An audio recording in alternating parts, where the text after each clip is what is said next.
FM, and we call this program The Exchange. I am happy to confirm that His Worship Jacob Mafume, the mayor of Harare City, is in the building and in the studio for us to have this discussion. We are also joined by Rueben Akili, and he is programs director for Combined Harare Residents Association, or CRA, in this conversation as we are looking at sanitary conditions in Mbare, and we will definitely use this opportunity to also canvass all the various issues around our city. Now, to get us started, allow me to welcome both my guests. Your Worship, good evening and welcome to Capital. Thank you. Always a pleasure. Harare one is in the house. Yes. Yeah. And Mr. Akili, thank you so much for this important conversation and platform. Right. Your Worship, I'll start with you. What immediate actions will your council take to address the neglect in Mbare flats to ensure a safe environment? It's historical suburb. It is where it all began, and we deserve to give back to Mbare what it has given to the city. As you know, we started with the Rufaro Stadium. We have restored it and made it better. It's got a clean car park. It's got the best pitch in the country. Soccer is back, and the environs around the stadium are very friendly and lovely. But we cannot just develop Mbare without the Rufaro Stadium, without looking at the Mbare flats. It's a deplorable state, and part of the things, they are very quick wins that we ought to do before we even go to the grandiose plans, the big plans. First of all, I went there today to launch Chenesa Harare. The potholes there are merciless. I know there are potholes in other parts of the city, but the ones that I saw in Mbare are getting a new description. They are craters. They are craters. So we need to immediately come up with a program of dealing with those potholes. Then I do know that the flats themselves need refurbishment, and the most particularly galling issue about them is the issue of sewer and the plumbing and the toilets. And those are really quick wins in this day and age. A cistern costs $45 or less. You know, we now have PVC pipes to ferry the sewer, and so we shouldn't be in a big problem. And we have done the drainage to some extent, and we are and we are going to be looking at how do we do these quick wins. Sometimes a journey of 1,000 steps is to begin. All you need to do is to start, and we need to start one flat at a time, and then create an environment that is needed, that is got ambience. And even the playgrounds for the children, they are full of all sorts of businesses, all sorts of garbage, and so forth. And we need to develop user-friendly or environmental-friendly business practices within the Mbare setup. There are so many small shops that have lined the side of the roads, and part of our thoughts was to say we could prevent vehicles from using some of the roads, and we can create people's markets that are orderly and that are pedestrian best, and so that we then are able to even plan that this road is no longer being used by cars. It is being used by people who are moving into town and also purchasing whatever they have to purchase along the markets. So we have to deal with Mbare, and it's not only important for the aesthetics, but it's also important as our fight on public health issues. We know we need to create storage rooms for what they call Mabero. A lot of Maberos come in, and then they have pests that are in there because some of them will be on ships for a long time, and we've had to fumigate the Mbare floods time and again because of the contamination that comes from Mbare. So we really must have, it's not only for the aesthetics, but for the public health issues that we need to be able to tackle Mbare in totality, and also the flats, in order for them to have proper plumbing, the toilets, and some of them were bachelor flats at the beginning, so they have common use of some of the bathrooms. But I will hasten, your worship, to sort of put that big question mark. When will all this happen? Particularly some of the easier wins, as you put it. The easier wins have already begun with the work that we have done at the sports facilities.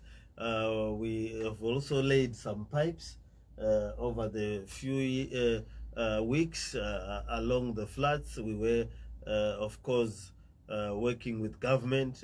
When there was the last outbreak, there was funding that was made available to deal with the sewer system.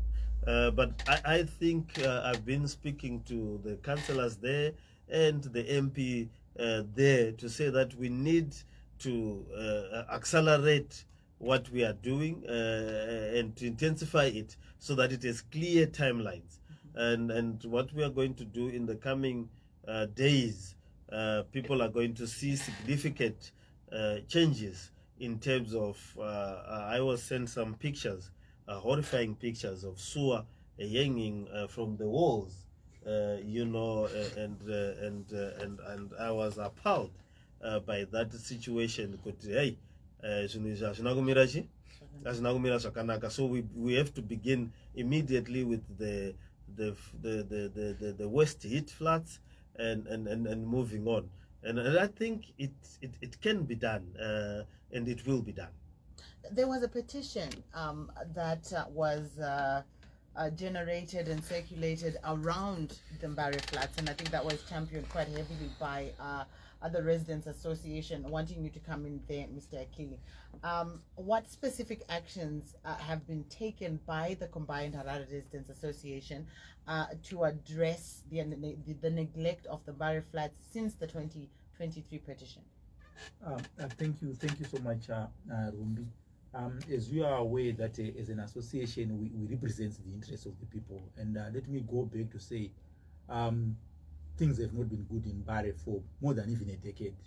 The situation has just been left, sewer gushing all over. The bathrooms, they are just flooded with raw sewer. Some plumbing, as the mayor has attributed, non-functional.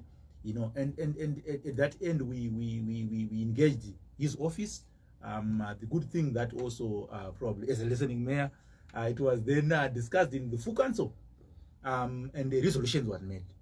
Our greatest challenge is the failure to implement resolutions, which are then important in terms of addressing the problems which are affecting residents.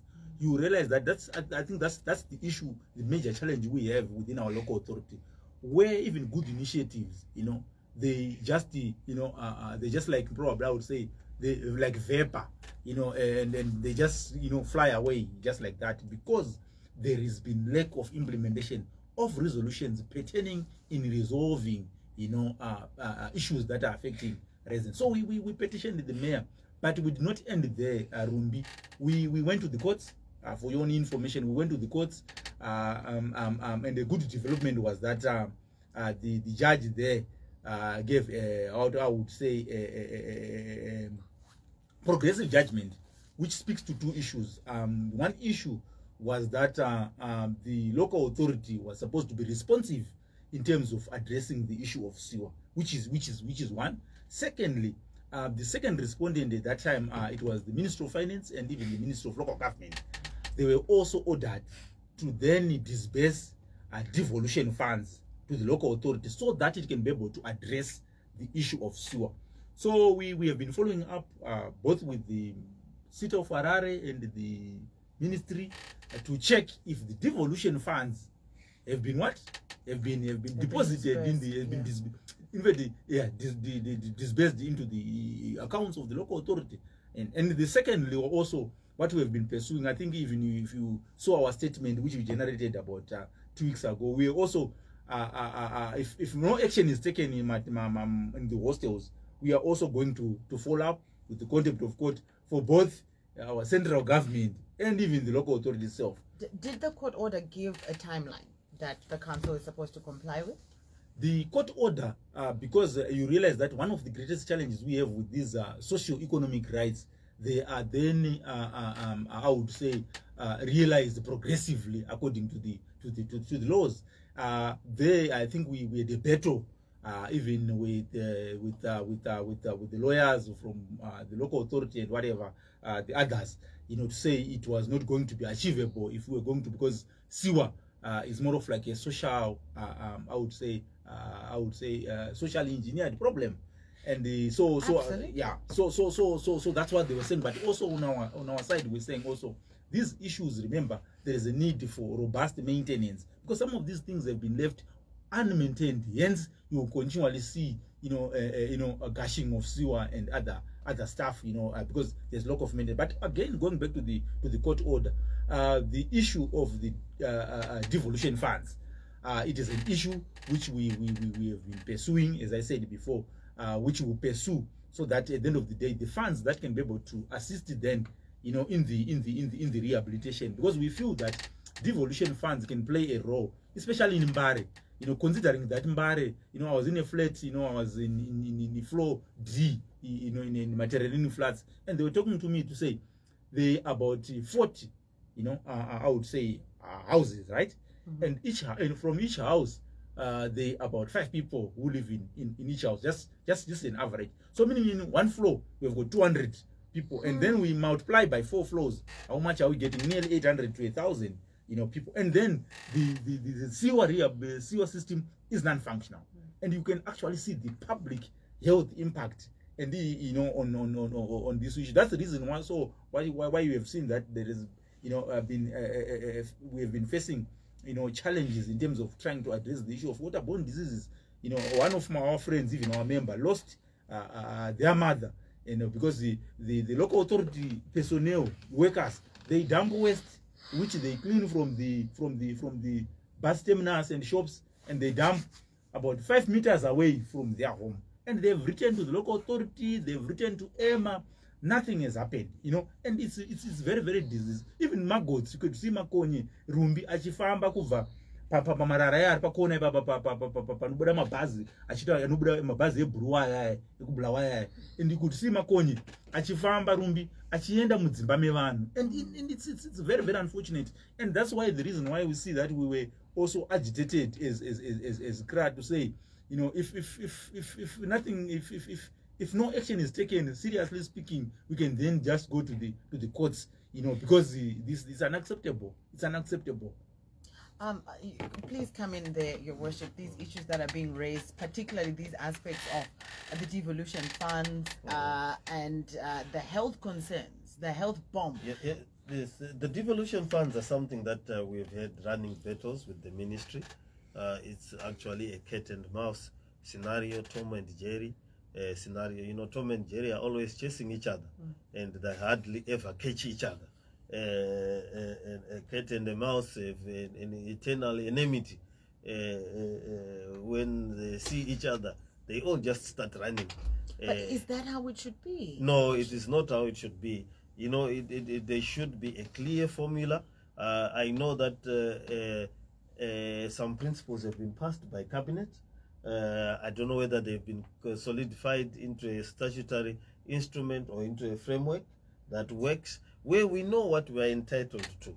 There is a clear percentage in terms of the total sum of the devolution funds, but we are not clear what comes to Harare, what comes to the other cities. We believe that as Harare, we generate most of the economic activity in this country.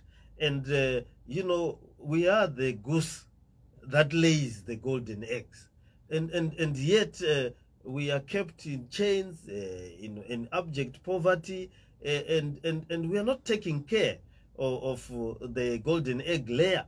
What should happen is that I'm happy that the roads are now being done. We are thankful that the SADC summit is coming, and it has made the government realize that, look, we might be embarrassed should SADC leaders come in and the capital city is in that state, and which is what I've been saying all along. Give us more money for the roads.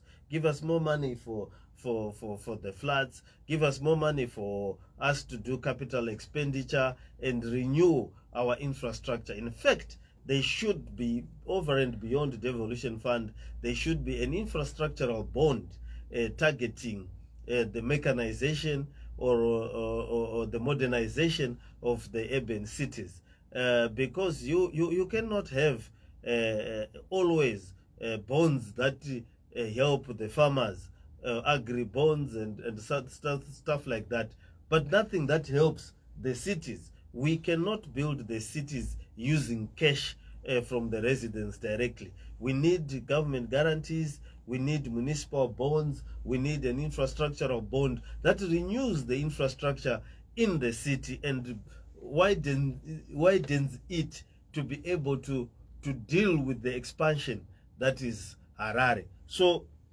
we need the devolution funds.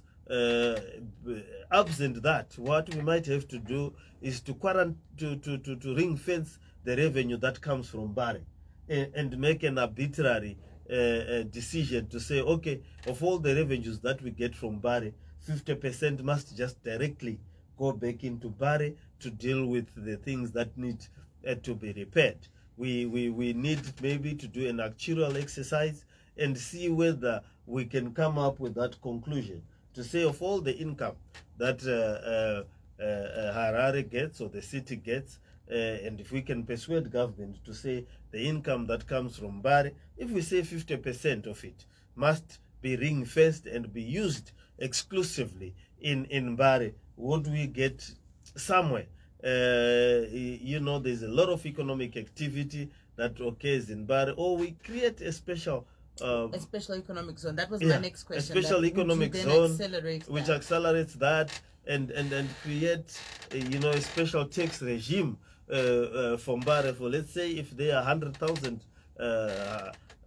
households or payers of rates in Mbare, and we say from each, let's get $5 as a development levy, like how the schools do it, as a development levy for Mbare. I mean, we have to do this in consultations with the residents, obviously, over and above what they are paying. It will come up to about, if there are 100,000 payers, it will come up to about 500,000 a month.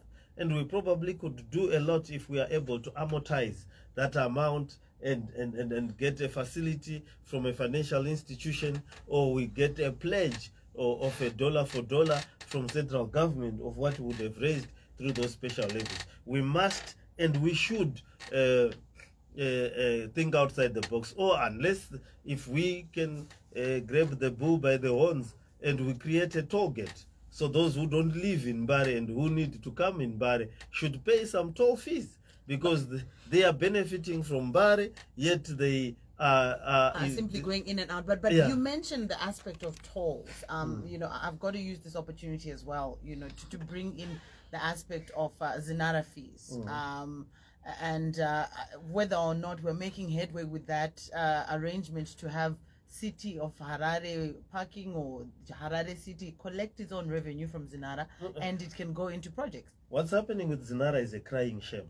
We are not making any headway at all with my colleagues at Zinara. I have said the bulk of the money that goes to Zinara is paid by Harare motorists. Harare motorists are simply asking that the road that they put their cars in be done on a massive scale. And I had said that if we got just 50% of what the motorists of Harare are paying to Zinara, if we tokumbiravo kune vakuru veZinara kuti vangotipawo 50% yemari yatiri kubhadhara, tinokwanisa kugadzira marodhi. Tobva munyaya yekugadzira zvipururu zverodhi, tobva tapembera kudarika rodhi yatatangira. Because haungagadziri rodhi yokuti unogona kumanya neshoka yopera pakanaka.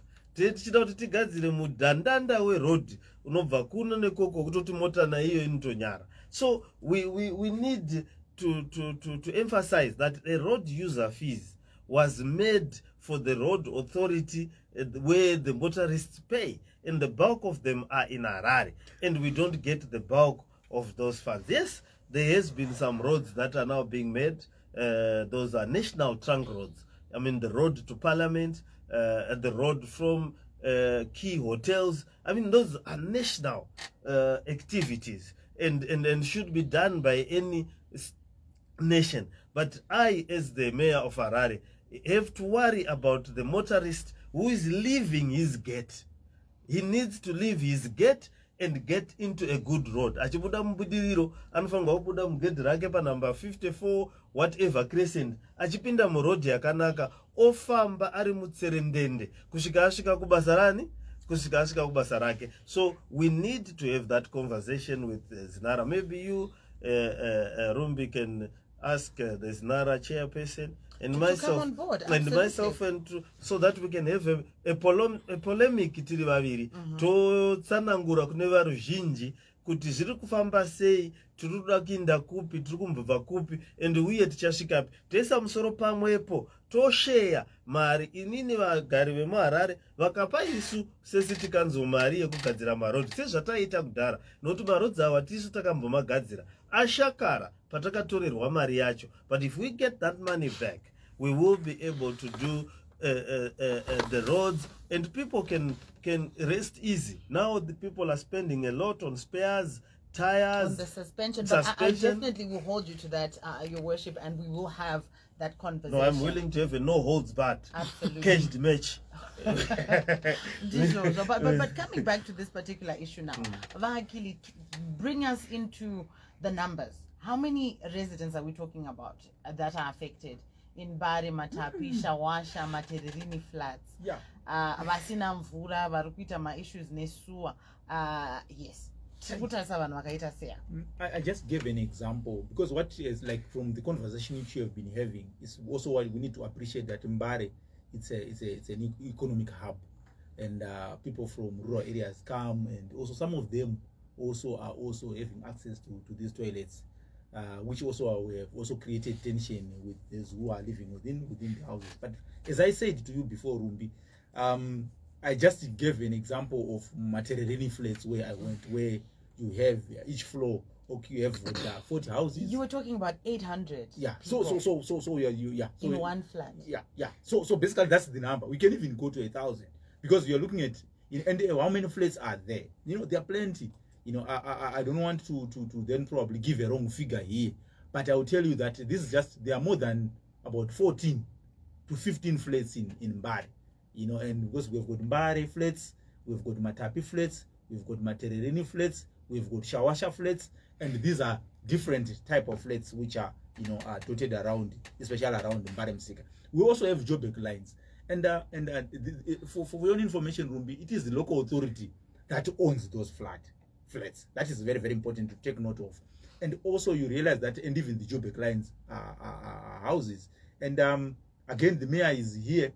They made a good resolutions, I think, around the 2022, you know, to say how do we then dispose these houses, because the local authority itself, according to the contractual obligations, has got a mandate, because ndiani the landlord, but landlord has to maintain imba iyi, but akuda mutero kubva kuchi kuvanhu anombobata baba. Saka ndopatika no tazoona zvadaro tikabva takurukura nemameya edu nemakanzura edu vavanzwa chichemo chedu vaka no takutengesa dzimba idzi ndizvoka semenzaniso Rumbi unogara muB5 handiti chibva wanzi rarako handitika uchitiwo kana chinge dhoo kana goni kana toilet yapwanyika ndizvoka unokwanisa kuita sei kureplace. But again, if you look at the contractual obligation, it does not allow that. Even when you got council and the properties. Let's hear from the mayor on that particular aspect. Maybe let me just interject there. Are you aware of this? These, you know, 1,000 times 14 flats, people are living under these sorts of conditions, and there could be more than that, but they can't even repair a window likapkanyika, they can't even repair a door likagujunuka. And those some of the easy wins, Your Worship. Yeah. I'm aware of the efforts that have come and the efforts to sell. The only problem is that, you know, you are selling a damaged good, and that has sort of discouraged the buyers in a way, and also the the implementation of the buying scheme has not been that smooth, and I think absence an ownership agreement which is clear about what are the terms and conditions that the purchasers are living in, we might be breeding more chaos than a solution, because at the end of the day, you know, for these residential flats to be able to work, you have to have an owner's agreement to say that you maintain particular standards at that flat. But if you have an owner that neglects his flat, they reduce the value of your flat, and you can't do anything about them. So that model needs to be carefully looked at so that it will be implemented and it won't make the situation worse. I'm all for selling, but for now I see that citizens in Zimbabwe, you have to be very careful when you hand over things to them, because if you don't make the regulations at the start, pavanopinda mukatarisa maflats mazhinji ari kuma-avenues, one munhu ane flat rake rakanaka zvokuti uya uone, wepa next haana basa neunit rake, and there is an absence of watertight and justiciable ownership agreements whereby you are allowed to maintain. But if they are still owned by the city, what he is saying will then be a problem, because the city has to repair because the person is paying. They're not repairing. And we are not, and that's not happening.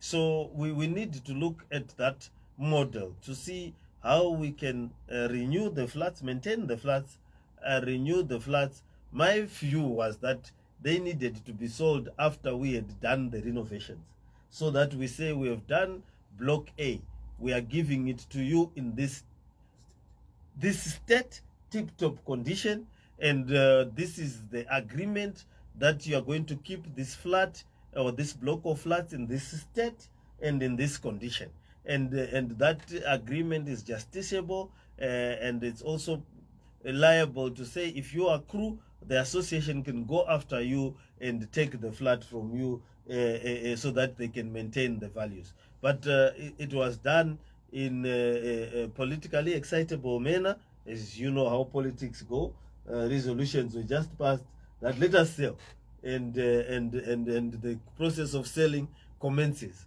But at the end of the day, we are giving people that things that he's complaining about: substandard flats with no sewer works, with no clear direction as to who, after they've been purchased, will then be responsible to do the upkeep, the sewer work, the outside leading, the waterworks, the toilets. It can rapidly become a dog's breakfast. You know, something that is an empty victory. What do they call it? A Pyrrhic victory. So what we need, it's our responsibility to repair those flats, and I would dare say to build even bigger and better flats. We need to go up now. Lift technology is there. Battery technology is there. You can put solar panels on the roof. There's no reason why we are not going 10 stories up, 15 stories up in Mbare to deal with the issue of populations that we've just been discussing. So we need to have a root and branch approach towards the problems of Mbare. Yes, there are certain mitigation factors that we have to do as of immediate effect, but there is a need of a proper thinking process around how does Mbare benefit from the economy that it generates. The tragedy of Mbare is that it makes a lot of money for the city, it makes a lot of money for the country, but the more money it makes, the worse shape it is in. So it is an inverse proportion or an oxymoronic relationship to what is happening. To what is happening at the end. At one end, people are making millions, and they are obviously going to build somewhere where they build better and nicer houses. But where they are making money from, things are not improving, and that is the dichotomy that we have to deal with, and we have to arrest and make sure that at least part of the money that is being made in Mbare comes Goes back to back Mbare, into to developing Mbare. So it should have lights, it should have roads, it should have, you know, it should be a 24-hour city. Mbare can easily be our Dubai, can easily be our never sleeping city, in terms of the people who come in there, they buy, they go back, and therefore we should create an environment and an ambience in Mbare that allows it to entertain the level of business that is there. Absolutely. It's important that before we wrap up in this conversation, Your Worship, and I know that the residents are also very keen to hear what will happen on this aspect. What is the intervention that the emergency, immediate intervention that can be done? Perhaps cooperation with the health department or the Ministry of Health to arrest the immediate concerns, the diarrheal diseases around this lack of water, the sewer systems. What happens in the meantime? So well, Mbare does, we make sure that we provide water, right, to Mbare as regularly as we possibly can, because it's a cholera hotspot. I know there are days that they go without, but since the cholera days, it has to have water at almost all times.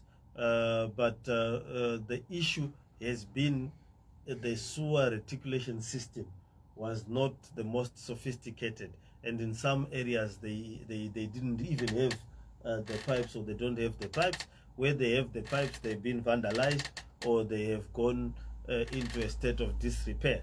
And I've also noticed that during the rainy season, the issue of drainage is a big issue. It is not draining well. There's need to design, and the issue that I mentioned of roads. So those are immediate intervention that I will immediately look at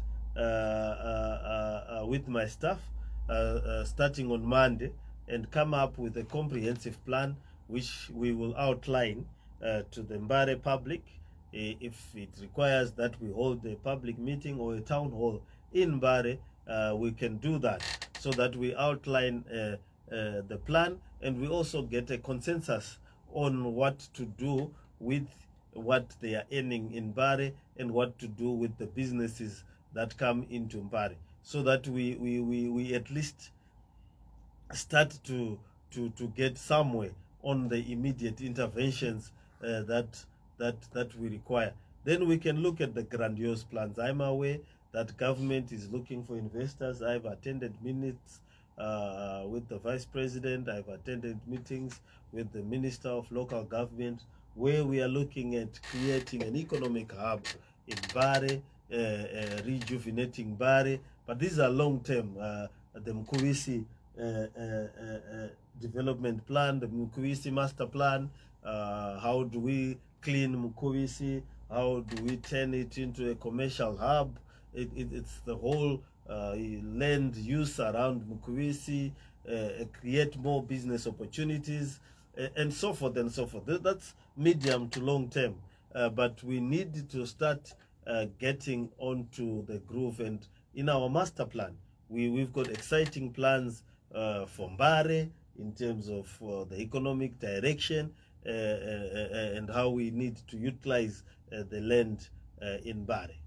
Now, as we bring the conversation to a close, representing the residents of Akili, long-term vision for the Residents Association in terms of an improvement in municipal services and local governance in Harare.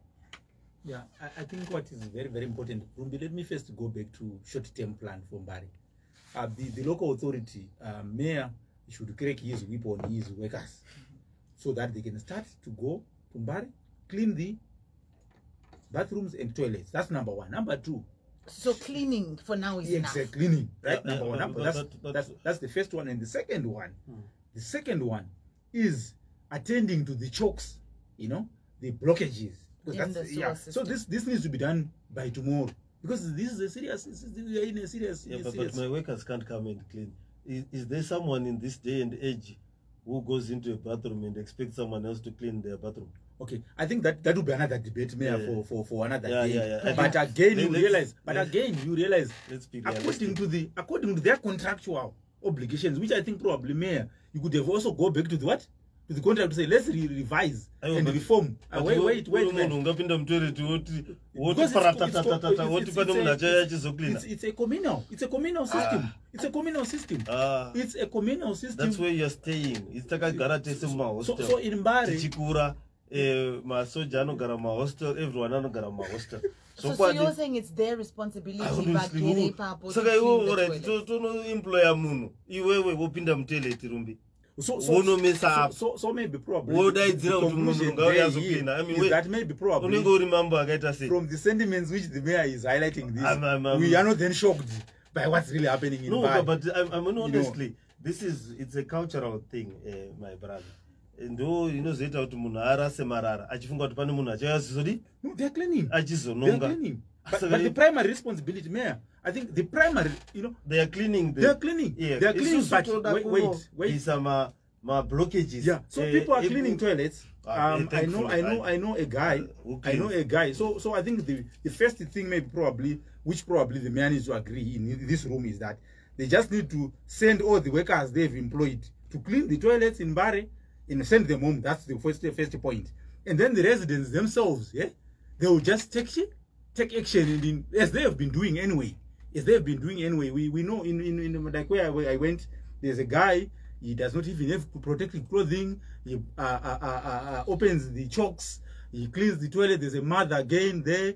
The responsibility to clean the primary responsibility again. Do you agree, Mayor?